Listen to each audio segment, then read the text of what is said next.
Last week we met a stranger who was making his living from the water. This stranger lives to just enjoy looking out at it. How often do you come here to sit and just look at the water? 5 days a week. 5 days a week. For most of Jim's 87 years, he would most likely call it H2O. With his PhD in chemistry, Jim had a successful career.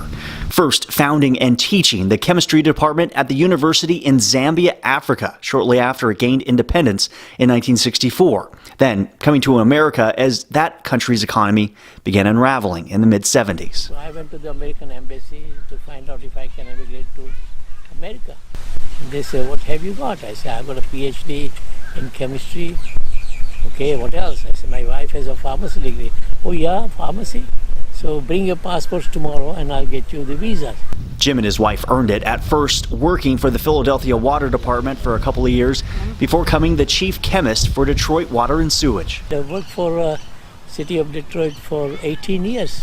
A successful career arguably surpassed by his 2 children, who are both physicians, including his son in St. Petersburg, which is why Jim is sitting here today.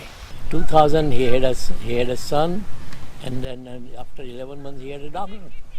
So he says, "Dad, we both are physicians working, we don't have no help, you should come." Jim says he often sits here looking out at the water, thinking of his original home in Agra, India, the city where the Taj Mahal is located.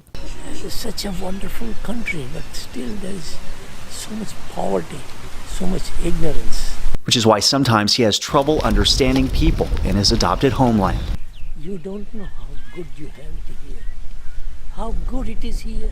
Jim believes it comes down to the way Americans don't embrace their elders. Because you know why? The family is broken down. There is no grandfather to tell the grandson. There is no grandmother to tell the granddaughter. You do this and you do that. This is right and this is wrong. If you are as guilty of it as I am, maybe take a second to sit down next to Jim. You won't be strangers long. I'm Jonathan Petramala.